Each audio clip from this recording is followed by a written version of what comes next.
All right, hey everyone, GratuiTous here from GratuiTous.com. In this video, we will be talking about how to compress your drums. This is a dance track, and if you are on the newsletter, you guys already got the beat. I sent it out to you, and we'll be covering it in this video. And also, Oxygen Pro version 2.1 will be releasing very soon as well. As you can see, there's different colors, and I'll walk through just a little quick sneak peek of how it works. We'll be doing hands-on mixing with it in this tutorial. We'll be focusing on the kick drum, and I'll be loading up the Pro-C 2. And right after the quick ad here, we will cover how the Pro-C 2 works, and then we'll talk about the drum in this dance track. Are you looking for an easy way to learn how to actually make beats with FL Studio? Check out my FL Studio Beginner's book. Just go to itsgratuitous.com/beginner. So first of all, a quick sneak peek. If you hit this button, you can see you can load a default preset. So if I go to 24, you can see there's no effects on there. I hit this purple button and it loads an EQ and a compressor for me. I usually like to have an EQ and a compressor when I'm mixing on each insert. And there you go. Another thing we can also do is you can disable the effects by hitting that button. You can also solo it out. You can also move around just like before. Another thing as well within the actual plugin itself is you can now flip the state. So you can store it in spare state and flip the spare state, which is really awesome. It doesn't matter what plugin you're using.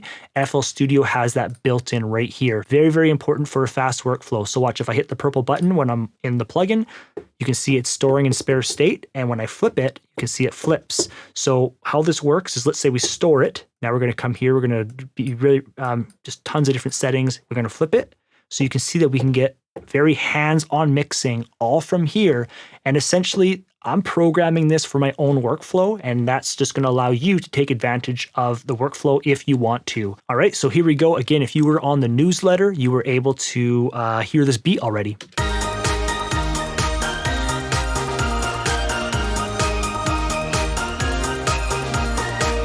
And this pattern 1 is actually FL keys.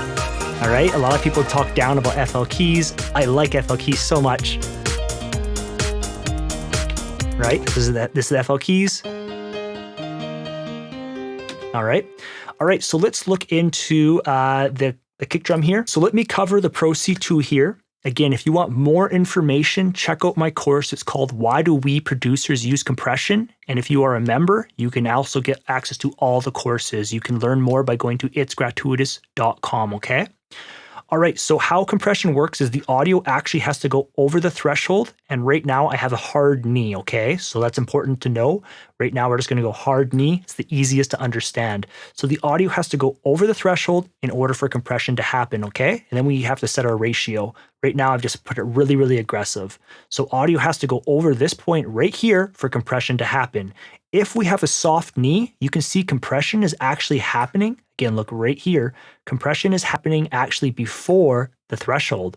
So for example, if somebody says, oh, well, I put my ratio to, let's just say -4, and then it's gone over. If you have a softer knee, compression's actually happening at like -6 or -7. As you can see that, it goes way down if you want it to. Okay, so we have our threshold. Audio has to go over the threshold with a very hard knee. We have a ratio, which means that when audio goes over there, it's just being turned down in volume. The easiest way to understand the attack, I'm not going to go too much in depth with it in this tutorial, is the longer the attack, the more that we're letting the audio through, and we're clamping down later on. If the attack is very, very fast, we're clamping down on the audio right away.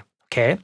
One thing I'll also say with the attack, because this goes hand in hand with it, is the look ahead. Okay. So if you have a sound and you have a very, very fast attack and it's really spiky, and no matter what you're doing, it's just so spiky always, you can have a more look ahead. And what that does is it looks ahead into the audio, and then it actually clamps down, and it will allow your attack to clamp down even faster than right here, okay? That's what the look ahead allows you to do. When the audio stops being compressed, when it goes under the threshold, the release is how long does it take to go back to normal volume, all right? Right here we have a wet gain and we have a dry gain. This is how you can kind of get like parallel compression. Not all compressors have this. Again, here is the hard knee and the soft knee. Very, very useful for the hands-on mixing, and as well as just having so much control over your audio. Not all compressors offer control over the knee. I have this set up where I can adjust the knee.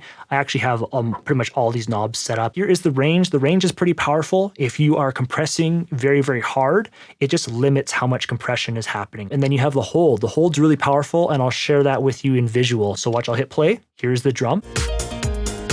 So this is the hold happening, okay? Again, very nice visual to see. That's why I like using Pro-C 2 first. Awesome plugin to use. Really good to teach on. So here is the release. The release, again, if I'm too long on the release, you can see that the compressor is never coming back up to its volume. We'll talk about how to set, or not the best settings, but just how, if I'm going to mix this drum with you, different ways we can do it to get different sounds. That's essentially what I'm wanting to get across in this tutorial, okay? So now that we've covered all these, I'm not really gonna so much use my mouse. I will be using the hands-on mixing. So the first place to start when you are mixing your drums is, first of all, you wanna set it at a decent level where it's actually pretty powerful in the track and it's kind of gelling with the track, okay? So watch, if I hit play and we will disable those effects.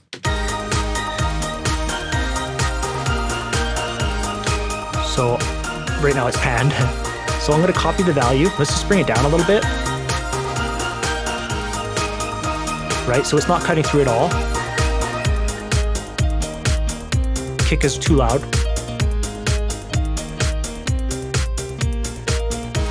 Still too loud.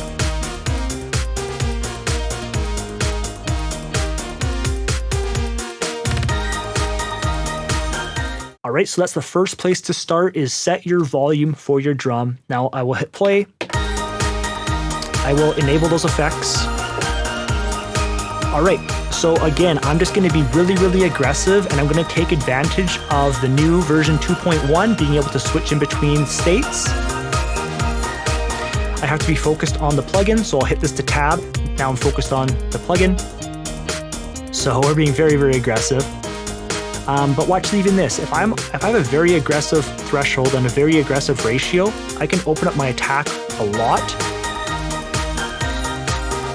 And what this is going to do is it allows the click to come through, but we are actually controlling the tail of the drum. You can see that we have a soft knee now, and it's compressing much more. We have a hard knee, and now we're getting like very, very little gain reduction. So I'm going to be more aggressive. I'm going to have a faster attack. Less ratio.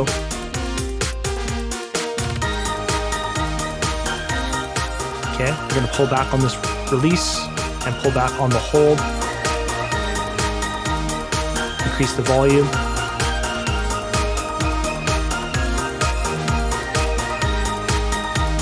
Off.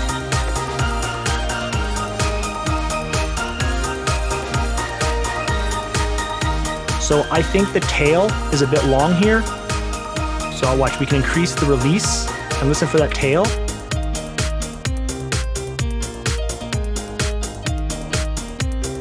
Off. So it's just like a totally different drum. Open up the attack more.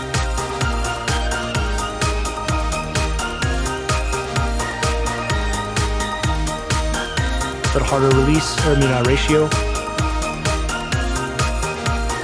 I'm gonna pull up a bit on that threshold. Pull back on the gain.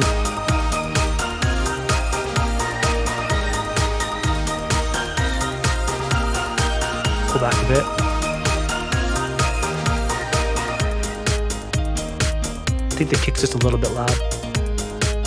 So again, you can look right down here. That's where I'm adjusting it. So I adjust that from my slider. So let's just actually focus just in this area, and that will allow us just to kind of hear the song without all the full instruments. Just gonna hit play from here. So watch this. I'm gonna be aggressive on the hold. And what that'll do is it will tighten the drum up just a little bit. So as you can see, this is the hold right here. I'm gonna pull back on the release. Holds too much. But you can also hear at this point, like, you know, again, make sure you are listening on headphones or speakers, but I'm hearing like the bass and stuff cut through more. All right, so let's pull back on this hold a bit. So we're gonna go all the way to 0.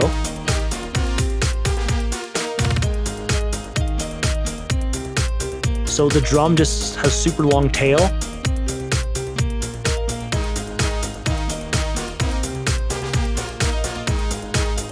And so we can just kind of control it just a little bit. So off. I can turn up a bit.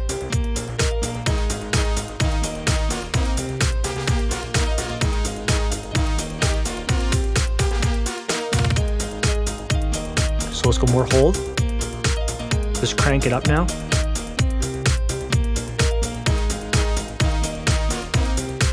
Let's open up that attack, get a little more life back, and the hold's pretty aggressive.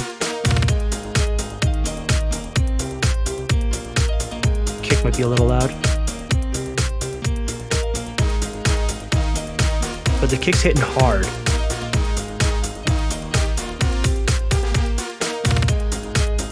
Faster, let's go more aggressive on that ratio. Pull back on that hold.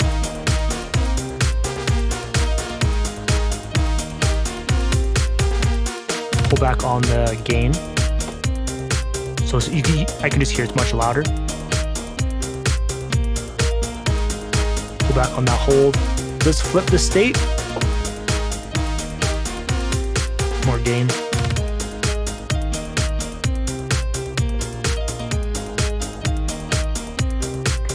Flip it. Oops.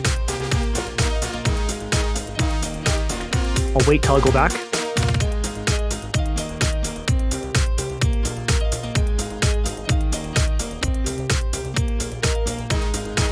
Turn it up. This one's got to come back a bit.